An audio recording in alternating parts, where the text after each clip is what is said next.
Hello everyone, I'm Kaz. Before we dive into the details of what this course has to offer, let me briefly introduce myself. I'm a freelance artist from Thailand with over 10 years of experience in the art world. I started practicing drawing as a kid, taking commissions while I was still in college. And after graduating, I continued freelancing and joined a game startup. Fast forward, I've been working at a gaming company in Singapore for the past 3 years. Throughout my career, I have worked on all kinds of projects, such as book covers, which are highly in demand in Thailand, where I started my journey as a professional artist, to comics and manhwa, which I really love. I've even self-published my own work also, and sorry that I cannot show you the manhwa because it is against the NDA contract. Next are live 2D models and VTubers.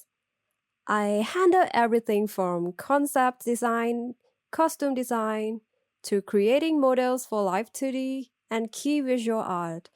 It's a super detailed process that takes a lot of time and effort. And I'm going to use my VTubers children as an examples for our class. Next is a game cards in both physical and digital formats, which I cannot show you because it is also under the NDA. So I cannot show it to you guys, but don't worry, I've added some of my personal work and pieces that I am allowed to share instead.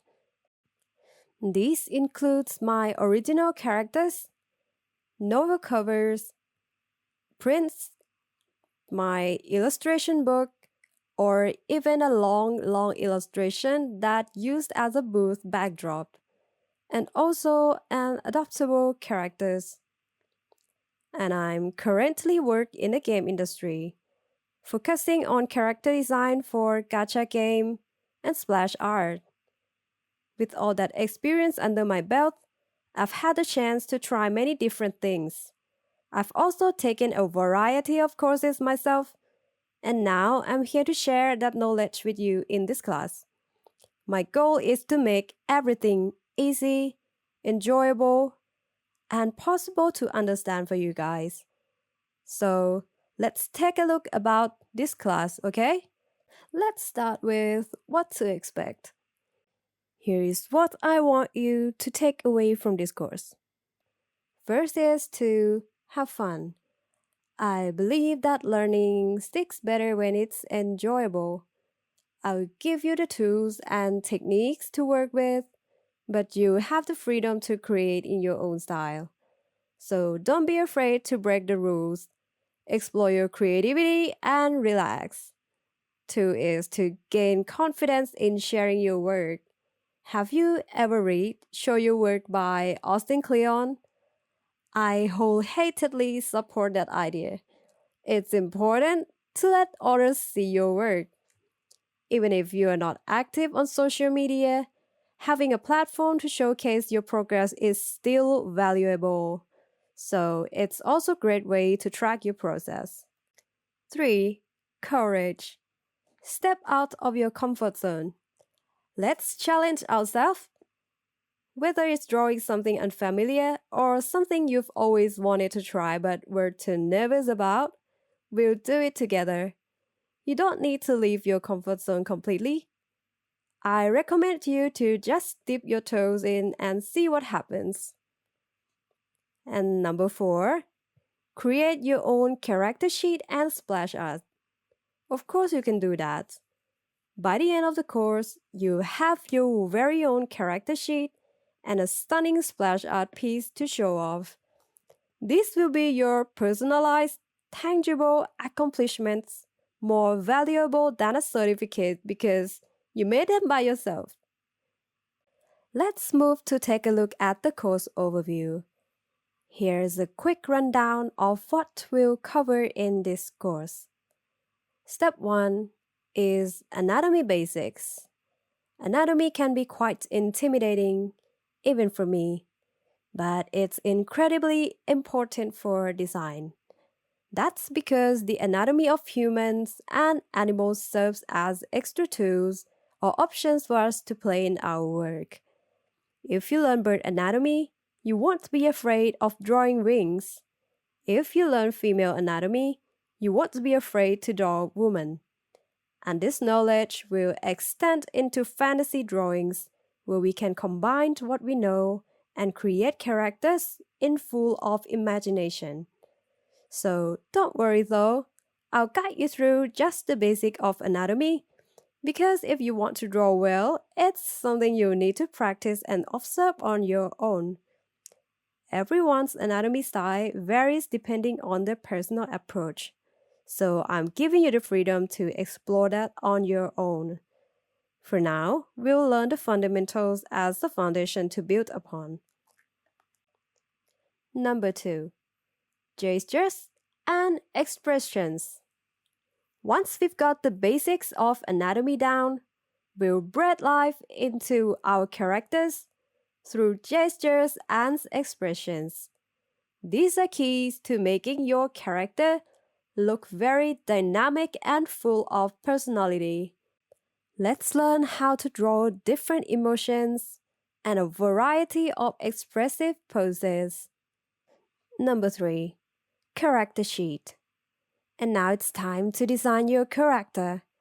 You might already have a standard character, or if you don't, you get to create one. I'll invite you to try creating a character sheet that is full of interest, stand out, and is fun to draw. Of course, I won't just teach you of how to make character sheet, but we will also dive deeper into getting to know your character better when they smile, get angry, upset, or sad. How does your character express themselves? Naturally, everyone shows emotions differently, and that includes your characters also. We'll learn how to bring them to life. Number 4. References. Start observing the things around you because it's essential to bringing life into your work. Whether it's the tiny details of sunlight hitting the bushes, the skies and clouds on a clear day, or the shades of the sunset. Turn your environment into your teacher.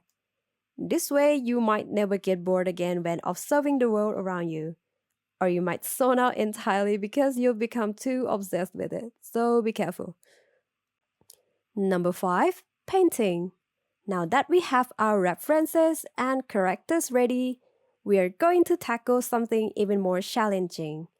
I'll teach you how to add more expert-level details beyond just the base colors. In the final class, we'll paint something spectacular, and of course, we'll need to learn first. The most important elements in painting as a splash art are composition, depth, and color control, including how to handle details in the image. This can be quite complex, but I've listed the techniques you need to know the most in concise way possible. And in painting class, we'll cover basic perspective. But afraid not, because I won't force you to draw anything too difficult. But basic are important, but I will also teach you about tips for using sheets to paint scene more effectively and less painful. Next is basic lighting. Lights and shadow, starting with the basics. And then we'll learn how to enhance brightness and juiciness to our work, and even how to set up lighting. Number 3 is stylizing. I'll teach you about how to draw objects or things and how to break down complex shapes. Number 4 is detailing, from minimal to detailed work. This will definitely be useful for our splash art, of course. And 5, composing for splash art. Stunning images need interesting compositions and stories. I'll teach you, and together we'll list ideas for this part. Number 6 is get to work. This will be the final project of the course. I will paint a splash art alongside you, and in the final step, I'll provide a checklist for finishing your artwork to make it more polished. This will help you see what your image might be missing and what you can add. After this, we'll move on to the last class.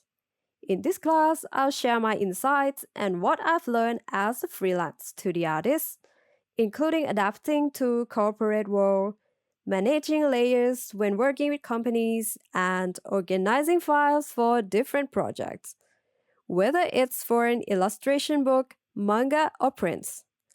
Lastly, we'll cover self-promotion on social media, as well as how to deal with mental health challenges.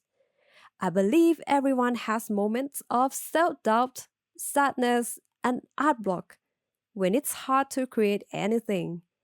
Even though it's not directly about drawing, it's still crucial if you choose this career path. Everybody knows that being an artist is not easy. And that's all for the class content. I really hope we'll stick together until the end. Please don't get tired of me just yet, and I hope you're having fun with this class. Alright, we're done with the orientation part. Now I'll take you through my Clip Studio workspace. I'll give a quick overview of where everything is. And I've adjusted the program interface to be a bit larger so you can easily see which tool I'm using. So it might look a little cramped though. I haven't changed the interface much from default settings, so it won't look too different from the standard layout. Okay, so let's start with the left panel first, where Clip Studio has tons of tools. I've separated my pens into 3 sections. And the second section is for various spray brush like dust, particles. I really got a lot of random particle brushes here and there. Honestly, it's a bit messy. The third section is for the brush I barely use, like food brushes, tentacle brushes, and maybe gold brushes and gems like that. But I will mostly use the pen on the first section because this is the pen that I always use and can't live without it. The brush in the first section I normally use for penning, adding texture, or even do the outline for my manga. It might look well organized, but honestly, it's actually pretty messy. But don't worry, for our class, I mostly stick to just a few brush and I'm going to share with you later. Okay, so let's move on to another tools. This is the tools I often use for editing and blending colors. And just a heads up, these tools might cause your computer to lag or freeze if it's not powerful enough. So I would like to let you know that please be careful when using them. First up is Liquify, a tool I used a lot, whether during the sketching phase or when making a final touch. It is super handy because it lets you adjust specific parts of the image based on the size of the brush head you choose. In Clip Studio Paint EX, you can use Liquify on a whole group folder, which is super useful. I'm not sure if this works in Clip Studio Pro though. If it doesn't, I recommend getting your proportions right from the start during the early stages of your drawing.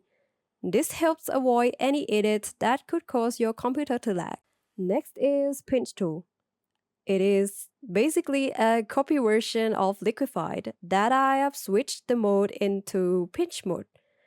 I use this when I want to make my line art thinner because I always draw a pretty thick lines. The pinch tool helps me easily adjust the size. To use it, just simply place the brush down on the spot you want to pinch smaller like this. The thick line will gradually get thinner.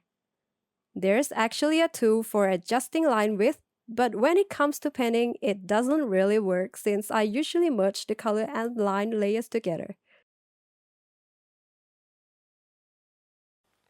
Next up is Blend Tool, which I use to blend colors together. This tool helps mix the colors you want. It might not be super clear right now, sorry, because the lines are too thin, but I'll show you a more obvious sample. Here. Okay, then I'm going to choose red color and orange, like this.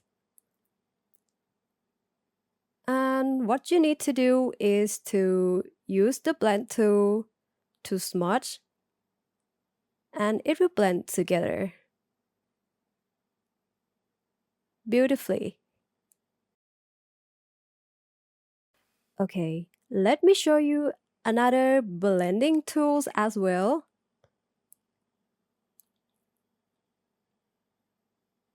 Let's copy the red and orange first, then. Okay. Next is blur tool. The blur tool is another one I use for mixing colors, but I only use it when I want to blend colors to look soft and smooth. It gives a more diffused effect compared to blend tool, which requires you to brush back and forth. While the blend tool does mix colors together, it doesn't completely blend them into a smooth finish. It leaves some rough, rounded brush strokes behind, which actually suits my art style better. Next is another blending tool, the fingertips. This one blends color in a unique way compared to the other two. When you smudge the colors together, it pulls a lot of color and leaves behind strokes that looks like you used a sharp-tipped brush, unlike the regular one.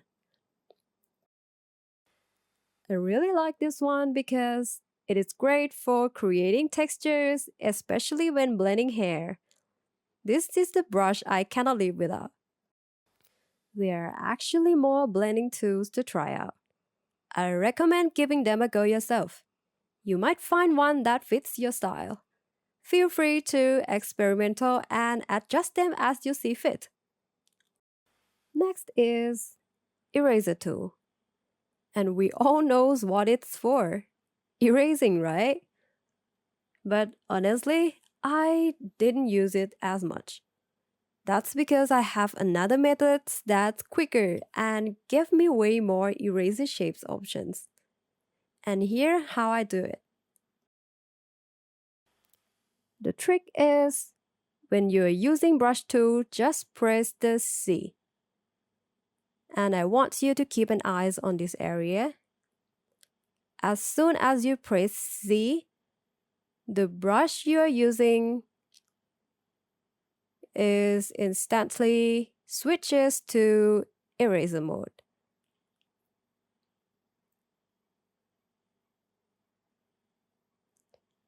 That means you can now use it as an eraser right away.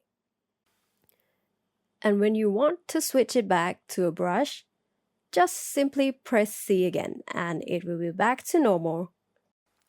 And besides the eraser, there's also a shortcut to switch colors in the color box, like switching from blue to red and red to blue. You can do this by pressing X. By pressing X, it will switch the colors back and forth. If you want to switch again, just simply press the X. I don't use this option much, but if you switch colors often, you might find this shortcut handy.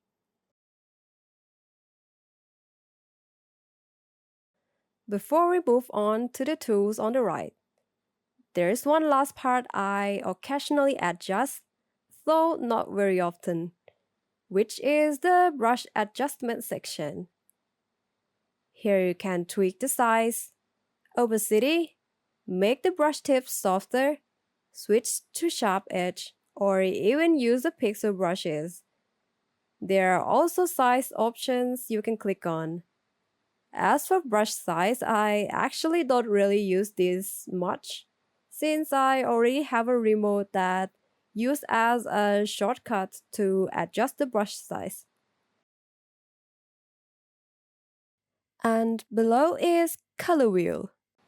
I haven't moved it from the default version. Now let's check out the right side. Up at the top is the navigator. I use it to check the overall image. It might be small, but we can use it to get a rough idea of the color balance and details from a distance. And down here are the tools for adjusting the canvas view. You can click around and try them out. There are buttons to flip the image for checking accuracy, very important, whether it's left or right or up and down. Plus, there are buttons to rotate the image and one to reset the view as well. And below is the effects section. I'm going to darken the canvas color a bit so it's easier for you to see. This section has tools that I use regularly. It works like the stroke effect in Photoshop, which is the border effect. It adds a border to the selected layer, and you can adjust the thickness of the border by pressing the thickness of edges setting. You can also change the color by selecting the edge color bar here, and then pick the color you want from the color wheel.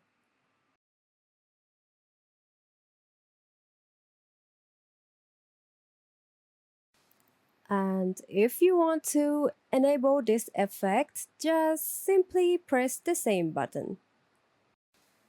There are two more effects, but we mostly use them in monotone manga, so I'll skip those for now. Now let's look at something we use pretty often, the layer color effect. This effect tints the layer you're working into blue. It's like sketching on paper with a blue pencil before inking. If you've seen comic artists sketching with blue lines before, this mode works the same way. Okay, I'm going to press the button. Let's see what happens. Alright, now the layer we selected has turned into a blue sketch layer. If you don't want it to be blue, you can adjust it using the layer color bar too. Honestly, I think the blue is still a bit too dull, so let's make it a bit brighter. I often use these methods when sketching with a dark brush, and then I wanna quickly turn into a blue sketch layer. It is fast and convenient. Plus, it is easy to notice because sometimes we can accidentally ink directly on the sketch layer without separating it first. So, having these effect layers helps prevent that slip up. It's a great tool for avoiding mistakes. If you need to sketch and do the outlining next time, give this effect layer a try. Also, once you set a layer to the color effect, the icon will show up in the layer panel. Make it really looks different from regular layers. I think it's super easy to spot and really convenient. And lastly, down at the bottom right is the layer bar we use for our work. And that's it for the interface. And now let me introduce you a technique where I use throughout my work, which is shortcuts. Shortcut can speed up your work. Let's zooming in and out by using shortcut. To use it, hold down the space bar and then press alternate. Now you can click on the screen with your pen tablet and then slide to the left. If you just press the space bar, you see a hand-shaped cursor. This is used to move the canvas around. And now if you press alternate again and click and drag to the right with your pen, it will zoom instantly. These methods I use all the time makes zooming the canvas really smooth and intuitive. Compared to clicking the buttons in the navigator at the top right, you might already know about this shortcut, but if not, I will tell you that these methods will speed up your work significantly. At first, using shortcuts might feel a bit awkward because you are not getting used to it. But once you get a hang of it, you'll be quick and efficient. So I really recommend to you to try using shortcut more often. And now I've listed the shortcut I frequently use in my work for you. I'm going to export this note so you can download it later. And let's see what's on the list.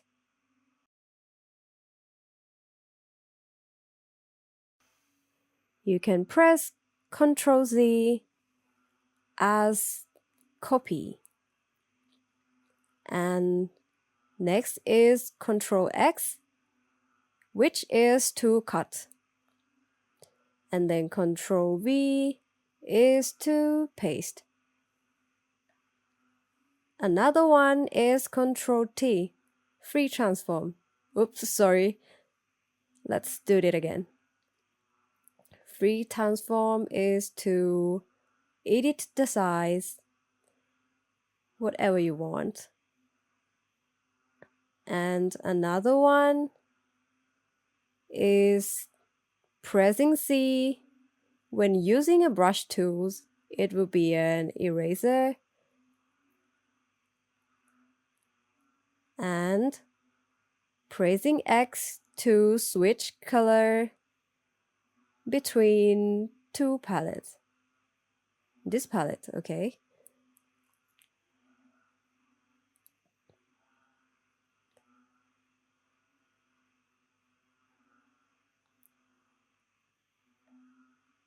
And then number 7, Control, Shift, and click.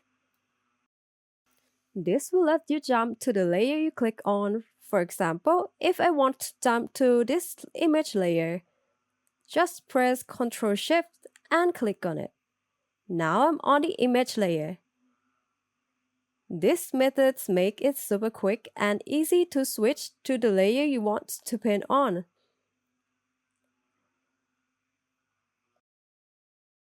Now let's take a look at shortcut number 8.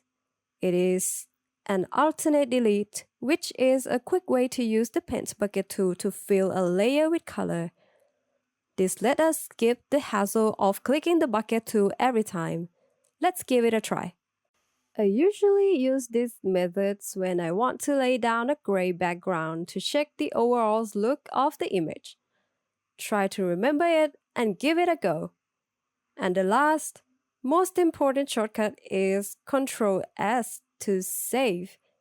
Even though the program has an autosave feature, please don't forget to save frequently during every process. Now, besides shortcuts, let's check out the brushes I regularly use and their ID for downloading. And first, starting with my all-time favorite brush, it's Soy Pen. The one that is definitely deserves a crown. I use this brush for outlining, coloring, and even blending colors. The brush is round-headed, and when you increase the size, you can see that the tips becomes lighter, allowing for a more smoother gradient. I can use it for blending colors almost as effectively as the blend tool. Just make sure to control your pressure well. When blending colors, keep your hand light, and it will blend smoothly without any trouble. And when you decrease the brush size, you get a small, soft line, perfect for outlining colored image. Of course, if your work requires sharp, clean lines, this brush might not be the best fit. However, for my overpen style, it is incredibly convenient and easy to use. Let's take a look at the second brush. This is the brush I use for inking manga, but sometimes I also use it for coloring as well. It's the SU Cream Pencil. This brush has a pointed tip with a textured finish that is not too rough, and it feels really comfortable in my hand. When you expand this brush size and try swiping with it, you notice that aside from its textures, it also allows for rough blending strokes. This makes it easy for me to create coarse textures. I often use it for painting backgrounds like grass, like rocks and trees, and whatever I want. It's a super versatile brush. And when I use it for doing line art, I get fine and sharp lines as well. It gives the lines a slightly rough texture, almost like using a pencil, which feels really nice. If you are interested in using it, you can download it and give it a try.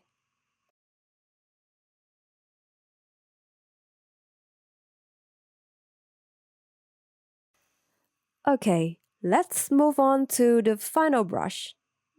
This brush is used for creating textures, and the strokes of it resemble little scratches.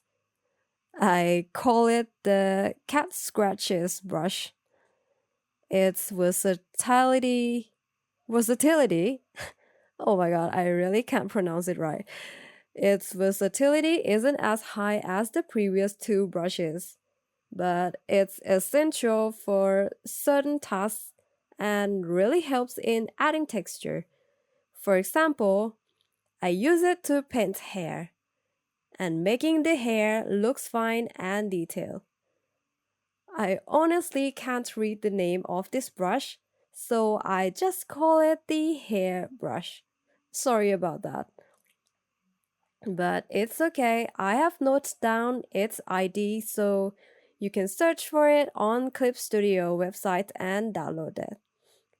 This brush can also be adapted for textures other than hair, such as creating like hatching lines or a texture that resemble sketches. It's not as versatile as the previous two brush, but still useful. Okay, now I'll move this layer down a bit. And here are the three brushes I use. I'll enlarge them so you can see them clearly.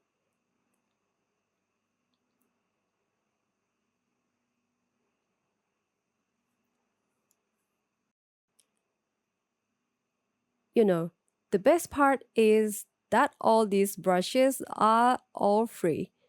I use them without any additional customization. If you're looking for convenient, ready to use brushes, these might be just what you need. And I'm going to write the ID number here above.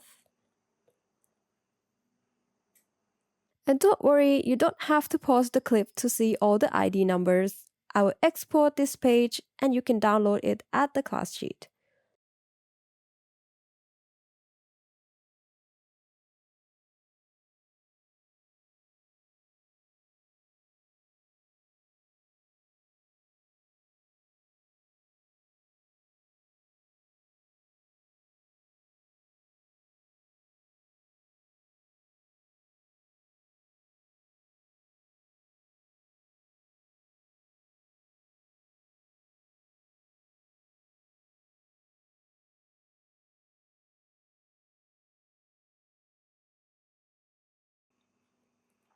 Alright, that wraps up the overview of the interface and the tools I'll be using. I hope you find this information helpful and can adapt it to your own style.